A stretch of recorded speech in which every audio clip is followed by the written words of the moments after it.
Oh Lord, you know my insufficiency this morning to bring before your people your majesty.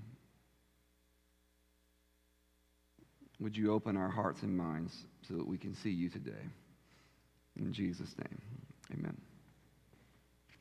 So let me ask you, how many of you grew up going to church?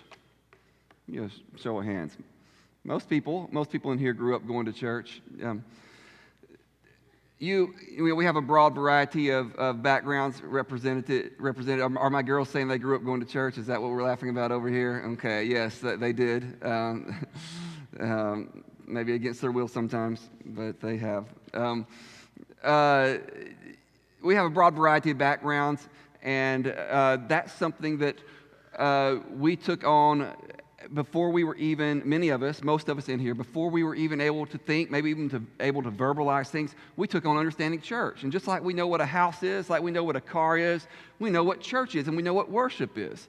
And those kind of things are like pre-conscious or subconscious understandings that we have that we don't even have to analyze. It's the substructure of our mind. We just know what they are, and it takes a lot even to get down to think about them if we're going to, if at all, question.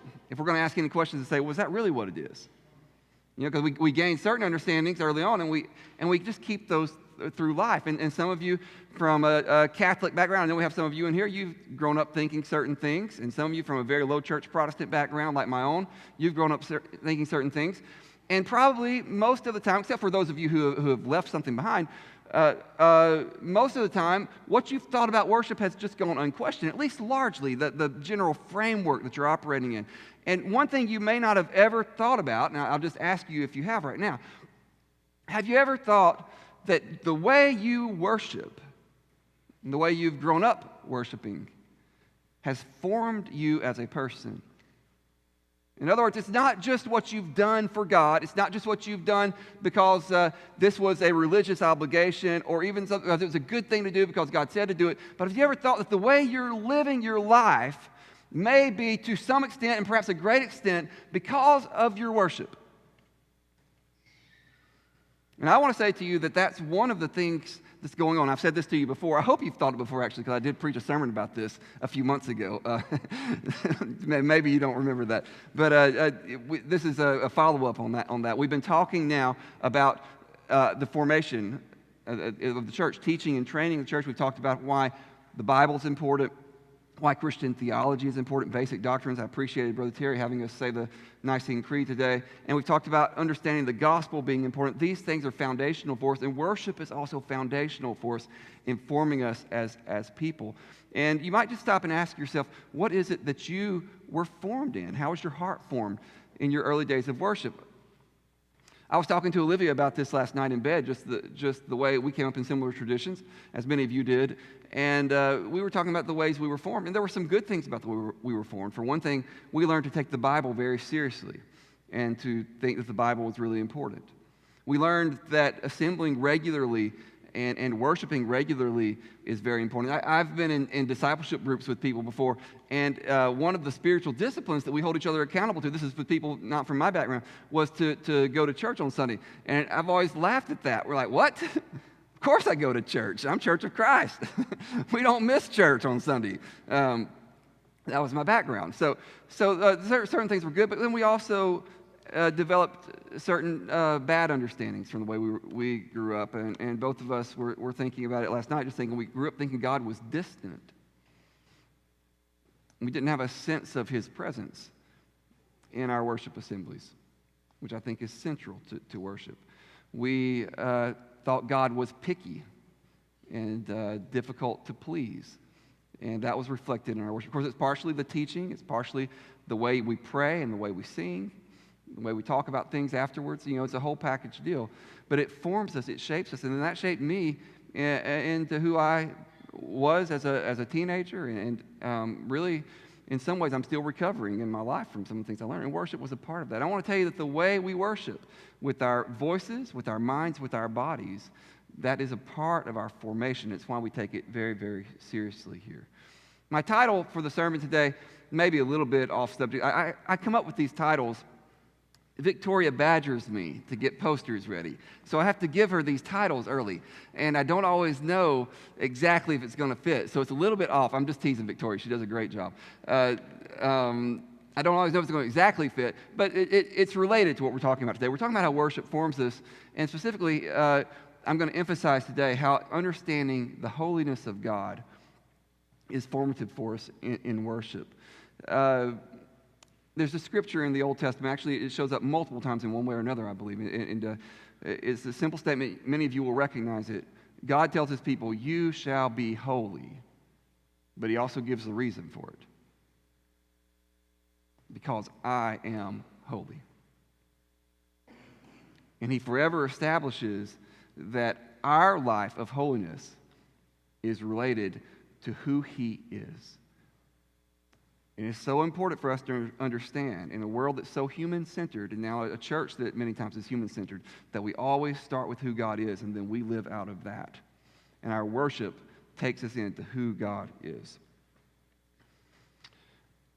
As we encounter the holy God in worship, we become holy ourselves. So there's one guy who has written on worship, and he distinguishes three paradigms for worship. One is the paradigm of encounter. This is a more charismatic paradigm. One is the paradigm of formation. This is sometimes emphasized more in Reformed traditions. And then there's the paradigm of mission, what you see a lot of times in evangelical churches, and it bleeds over into what we've talked about here before, seeker-sensitive type services, where you put mission at the center of the service. So these different paradigms will end up emphasizing different things in church services. A charismatic tradition may emphasize, man, we are seeing God right now. The danger is that you can get carried away into experientialism that de-emphasizes other things. A formation approach to worship may emphasize the hearing the word and thinking about the word and being formed by the word, but the danger there is you can get carried away into rationalism and overthinking things and getting centered on an intellectualism that's misguided. But then, of course, the mission model can be very easily misguided as well, because then we start to compromise. We start to say, let's do whatever we need to do to get people to come in and hear the gospel. Just get them to sit there and they'll hear it. And you end up leaving out things that are important. And essentially, you end up actually sometimes neglecting the encounter and the formation in that kind of model. My own understanding of this would be that our focus on worship should be, first of all, above all of this, is just we bow down before the Lord of glory because he's worthy. And that's what we do. It is our duty and obligation to worship God. But as we're doing so, we encounter God, and we're formed by that encounter, and then that overflows into mission to the people. That I think there's an order to it in that way. Now, we want to get into the scriptures today and talk about how this encounter with the holy God will shape us. I'm going to take you to the Old Testament, to 2 Samuel chapter 6. This is when David is bringing the ark back to Israel. Now, if you remember, the ark had been captured by the Philistines years before, and it had been a major blow to the Israelites. The ark was taken away, and they took it and they stuck it in the temple of the god Dagon, however you say his name. And I love this story. It's in 1 Samuel chapter 6, I believe, 5 or 6, somewhere there. And they take it in battle, huge blow to Israel. They stick it in their temple to the god Dagon, their idol. And the next day they come in and they come into the temple and they find that Dagon has fallen flat on his face in the temple. They're like, what happened here? So they go in, they pick their idol up, they set him back up, they leave him for another day. They come back. The next day they walk in, Dagon has fallen flat on his face again, and his arms and his head have fallen off. And they're like, something's wrong here. And you see, their idea was, let's just mix the gods together. Let's get all the help we can get, And they didn't know. No, there's one God, and this God is the judge of all the others. To the extent that they are real, this God stands above them and judges them. So the Philistines end up sending, they attach the ark to some oxen or something. They ship it off back to Israel to get it out of their land.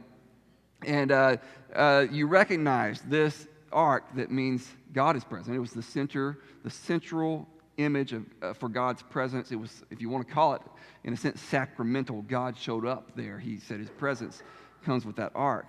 And it was a major, major holy item, holy vessel. So but the thing is, they send it back and they stick it in the house of Abinadab. And Saul, King Saul, I think this says something about Saul, he never brings it back to Israel. He never brings it back to the capital. He just leaves it out there on the outskirts. Well, when David comes into power, he says, we're bringing it back. And David's heart for God and his desire for the presence of God says, we need to bring this back. You read about it there in verse 2. They went down to Baal Judah to bring up from there the ark of God, which is called by the name of the Lord of hosts, who sits enthroned on the cherubim. And they carried the ark on a new cart. That's going to be significant here in just a minute. And they brought it out of the house of Abinadab, which was on the hill. And Uzzah and Ahio, the sons of Abinadab, were driving the new cart with the ark of God, and Ahio went before the ark. And David and all the house of Israel were celebrating before the Lord with songs and lyres and harps and tambourines and castanets, whatever that is. Anybody still play a castanet? Scott and Carly, is there such a thing as a castanet? I don't know where you guys are. Oh, it is? Okay, you know. Good. All right, I've never heard of one. Cymbals, they get all the instruments out, and they're celebrating, okay? Then look at what happens here. And when they came to the threshing floor of Nacon, Uzzah put out his hand to the ark of God and took hold of it, for the oxen stumbled. Now, it looks like Uzzah just says, whoa, it's going to fall. Let me save it. And the anger of the Lord was kindled against Uzzah, and God struck him down there because of his error. And he died there beside the ark of God. Now, this is one of the texts from my background, and I was raised in a legalistic background, that was one of our texts of terror. You know, we went to this to scare people. This was to say, you better do what God says, because you might be the next Uzzah. All right? It could be you. And it's one of these things where it's a God's going to get you kind of verse. And you better be very careful, or God might strike out against you like he did against Uzzah. Do you know how sometimes people compare, I've seen people do this, compare Jesus to Santa Claus or God to Santa Claus and say God is better than Santa Claus, because you have some of these things about Santa Claus, like the creepy song where he sees you when you're sleeping. He knows when you're awake, right? You know, and you're like, oh, Santa Claus, you know, he's watching out for how good or bad you are and all that kind of thing. But see, we have to avoid a bad view of God, because that understanding that I grew up with God is much worse than Santa Claus, even in the creepy songs. I mean, imagine if we sang, you better watch out, you better not cry, you better not pout, I'm telling you why. Santa Claus might kill you when you least expect it, all right? That would be freaky, all right? And that's what I grew up hearing about God.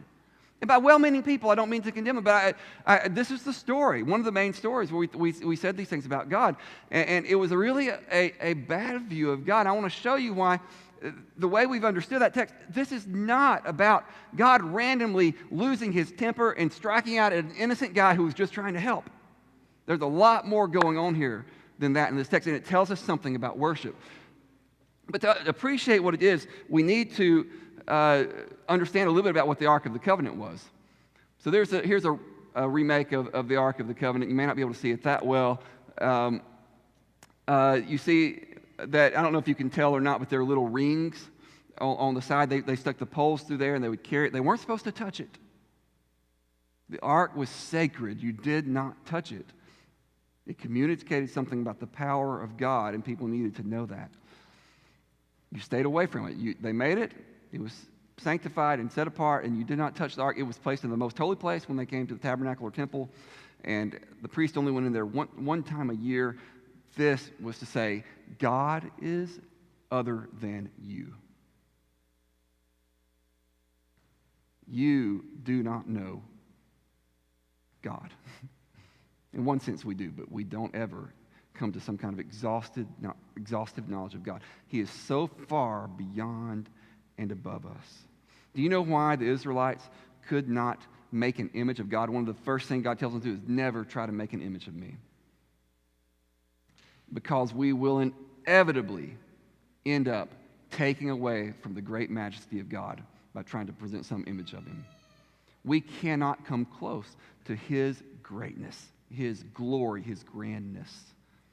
So we don't make images of God. If you were there this morning, you heard a man talking about idolatry in India and the kind of things they make to represent the gods or the great God as they view him or them.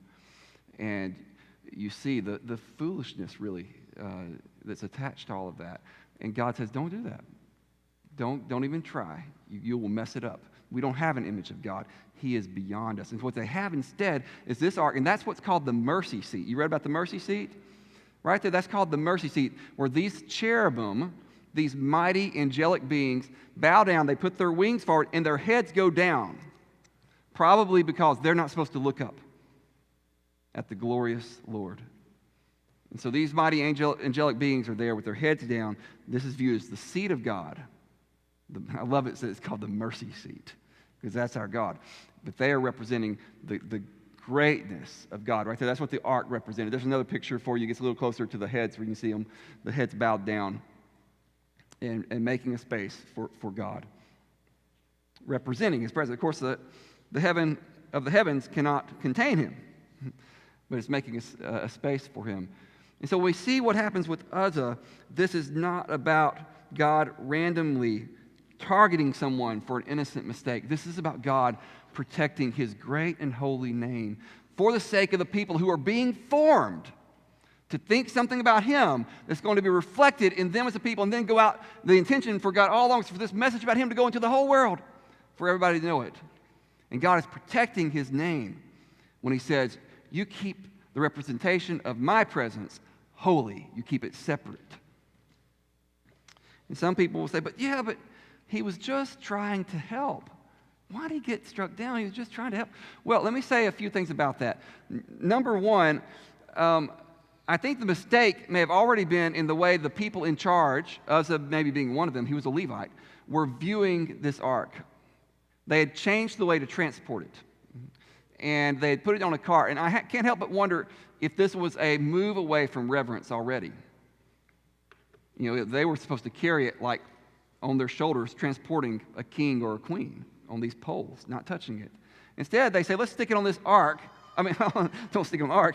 Stick it on this cart and attach it to oxen and let them pull it on the rough road. It seems like it may be a step away from reverence already, the way they're moving and making this change. God had told them how to carry it, and they weren't doing that. And you can see their reasoning, right? This is much more convenient. Others like, I don't want to be the one carrying it. Do you want to be the one carrying it? This is a lot faster. That was years ago. God said, put it on the poles. We don't need to do that. Let's just make it convenient. Let's make it easier for everybody. Maybe this will be more exciting as we are moving around and are moving faster and everything. You see, we dare not trade reverence for convenience in our worship, or reverence for excitement in our worship. And that may have been the first mistake that's been made here. The second thing I would say about Uzzah is that I'm not convinced at all that Uzzah was just completely innocent in this. He was a Levite. He should have known about sacred things. That would have been his training to know about this. And our reflexes do tell us about what's in our hearts, right? We act on the moment a lot of times, but what's in us many times is coming out in those moments. It's not that we just suddenly mess up like, oh man, I totally forgot. I guess that's possible sometimes, but a lot of times our reflexes are just reflecting the way we have trained our hearts. For example, if I were to suddenly throw a snake out there into the house, I would know what your reflexes would tell you to do. We would see it immediately, right? Because you know what a snake is, right? And you know to jump back. It's a reflex, but it's a trained reflex. You have learned that. Well, why had Uzzah not learned that you don't ever touch the ark? Perhaps in private, he had been touching it a lot. I wouldn't be surprised at all if that were the case. Perhaps there was a culture developed privately with the leaders of God's people that was saying, yeah, it's not that big a deal. We don't need to worry about touching the ark. That's kind of outdated. And then it happens publicly, and God says, no, I'm not going to let that be the example for the people to see, that you can somehow become that casual with my holy presence. So for me, I don't assume the great innocence of Uzzah in all of this. His reflexes were to touch the ark instead of to jump away from the ark. And that may say more about Uzzah than we've realized. The third thing I would say is that regardless of all that speculation, the innocence of Uzzah is not as important as the holiness of God. And we can trust that God will do well by Uzzah in eternity. And whatever needs to be made right, God's going to make it right.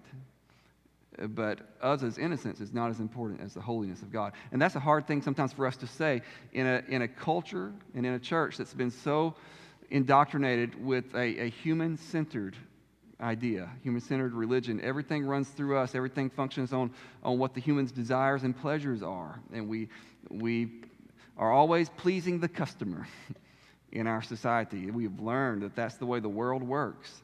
And we think, yeah, God shouldn't make such a big deal about his holiness. Wrong. God is God. And if we think that his holiness is not a big deal, and it's not as important as human innocence, that just shows how far away we have gotten from the understanding of who the living and true God is. His love is incredible. He pours it out upon us. He invites us into relationship with him. None of that changes. But he invites us to come knowing who he is. And that shapes our lives. Yeah, I have a book in my office. It's one of those that I've been meaning to read and just haven't gotten to it, but I know the basic idea of what it's saying. The title is called The Triumph of the Therapeutic, and it's an analysis, I think a historical analysis of what's happened to the church in contemporary times, where therapy has triumphed. It's triumphed over Christian theology. And so many messages are human-centered. So many churches are human-centered. Our world is human-centered, and we come to get a message that will help us be a little bit better. As I talked about a few weeks ago, the religion of young people now has been identified as moralistic therapeutic deism. This do some good things, get yourself helped, and God is distant. And we have to maintain, in light of the scriptural revelation that is so clear, that our religion is not about us. And we are not coming for therapy. We are coming for help. But it's not therapy. It's not putting us in the center and saying, God, meet my needs how I want them to be met. We are coming and say, God, you are God, and I bow down before you.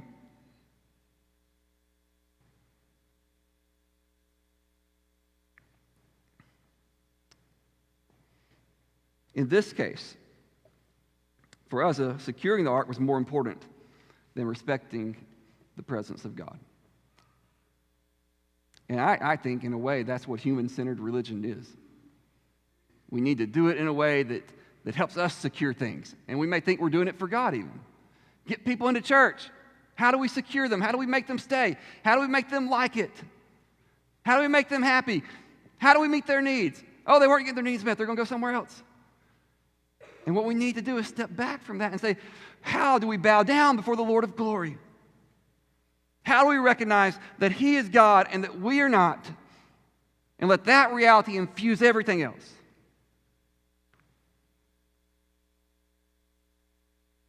In this case, celebration, which is an entirely appropriate thing, and I'm going to come to that in a moment, but it led to a casualness about God's presence that was inappropriate.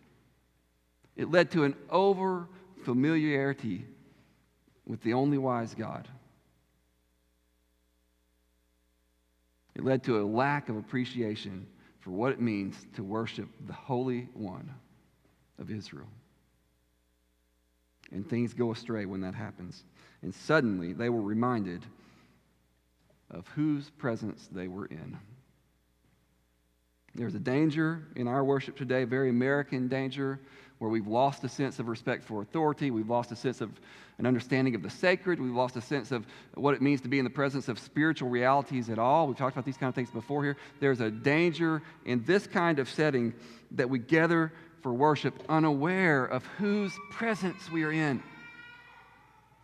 And then we are malformed as Christians. You read the scriptures and you see Job. Remember the story of Job, who has all this bad stuff happen to him? And what he wants throughout the text of Job is he keeps asking, I wish I could just have a case, make my case to God. I wish I could have an audience with God. Finally, he gets what he's asking for. And guess what? God doesn't even give him an answer. And our American sensibilities rebel against that. And we say, no, God, you owe him an answer. But Job, being in the presence of God, when God shows up and doesn't give him an answer, Job says, whoop. I mean, that's literally what I put my hand over my mouth. I have spoken about things I do not know. You read about Isaiah in the Old Testament where he encounters the presence of God.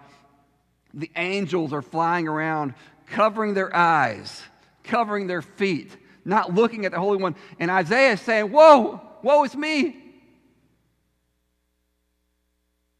For I've seen the King of Kings. I've come into his presence.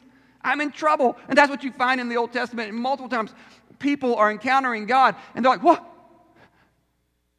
I'm not dead. Am I going to die? Because they know the presence of God is something you don't trifle with. You don't walk casually into it and say, oh yeah, here you go, God. I'm here. We're buddies. You know God, you love God, but you understand who he is. You fast forward to the book of Revelations, and you've got these mighty creatures, weird-looking creatures, powerful creatures who are bowing down before God. You've got the angels falling down before God. You've got the elders, these 24 elders, falling down, throwing their crowns, taking the crowns off their heads and throwing them at the throne. And they're saying, holy, holy, holy is the Lord God Almighty. And they're saying it all the time, over and over and over again. Holy, holy, holy. And then you fast forward to the contemporary American church.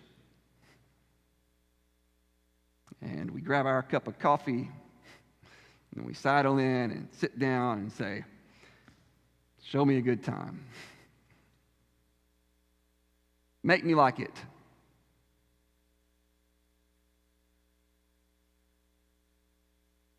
And we've lost a sense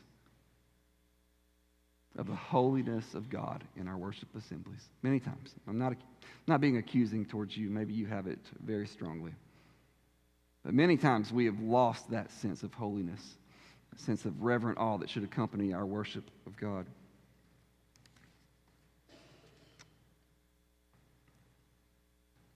I love the song, Holy, Holy, Holy, that old song. Cherubim and seraphim falling down before thee, who was and art and evermore shall be. That's a sense of worship. The angels get it. I want you to notice what David does here. We're going to move more quickly with some of this. David's angry because of what happens. He doesn't think it should have happened. And then he's afraid of the Lord. And so he's not willing to take the ark into the city of David, take it to Jerusalem. He takes it aside to the house of Obed-Edom, the Gittite, and he leaves it there. Obed-Edom's like, what?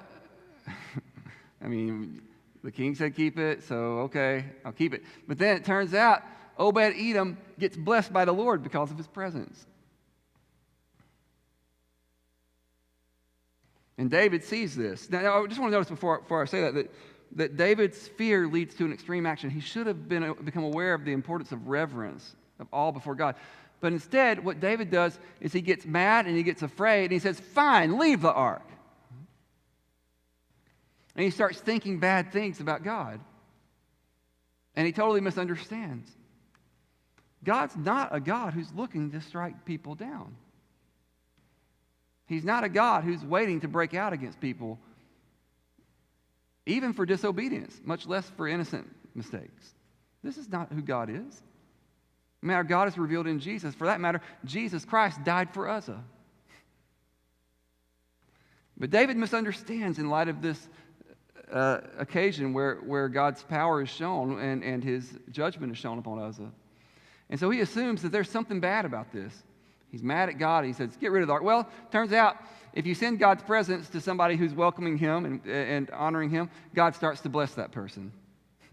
And David hears about it, and he says, okay, well, the Lord is blessing. That's verse 12 there. And he went and brought up the ark from the house of Obed-Edom to the city of David with rejoicing. And then notice what they're doing. When those who bore the ark of God had gone 6 steps, he sacrificed an ox and a fattened animal. It looks like he's restored some reverence to the ceremony. They're carrying it now on their shoulders. In fact, 1 Chronicles 15 gives us more information here on the same story. Then David said, no one but the Levites may carry the ark of God, for the Lord had chosen them to carry the ark of God. And then he says to them, consecrate yourselves. Get ready for this. Approach it with reverence so that you may bring up the ark of God. Because you did not carry it the first time, the Lord our God broke out against us because we did not seek him according to the rule. You see what had happened? They had approached it with casualness. They had disregarded God's commands. And in so doing, they had left themselves vulnerable to irreverence, to a lack of respect for the great and holy God. And now David has restored reverence to this ceremony. And he said, we will be reverent as we bring this ark up. But notice this now. This is going to be our last portion of this talk. And David danced before the Lord with all his might. David was wearing a linen ephod. So David and all the house of Israel brought up the ark of the Lord with shouting and with the sound of the horn. Please notice that an appropriate reverence did not eliminate joy. You see, this is what we can't misunderstand. We can't mistake quietness or a solemnness for reverence. Reverence is when God is there and we are attentive to him. But that is also a kind of reverence that leads to joyful celebration. And now, if anything, David's more excited. He's more joyful. He is celebrating the Lord, but he's doing it with reverence. There's awe. There's majesty. There's a respect for the presence of the Lord. But with that respect, there is joyful celebration. You see, these things have to be held in tension in worship. We cannot go overboard on either side. David's doing things that show he is just thrilled. He's thrilled to be close to God. The formality, the carefulness, the thoughtfulness, they didn't eliminate joy. And neither should they for us. Olivia went to church with somebody years ago, an old lady who told her once that she thought church services should be like a funeral. And that's interesting. That's what some people's idea of church is. It should be like a funeral. But I think that one of the main problems with that is that Jesus isn't dead. And God is not dead. So our worship is always going to be an occasion for joy, with appropriate reverence, with appropriate attention to human emotion. As sadness comes up, we deal with it. We don't deny it. But we're joyful because our God is alive and he's ruling and reigning and he's present with us. And when you realize that God is present to bless, see, that's what David had to realize.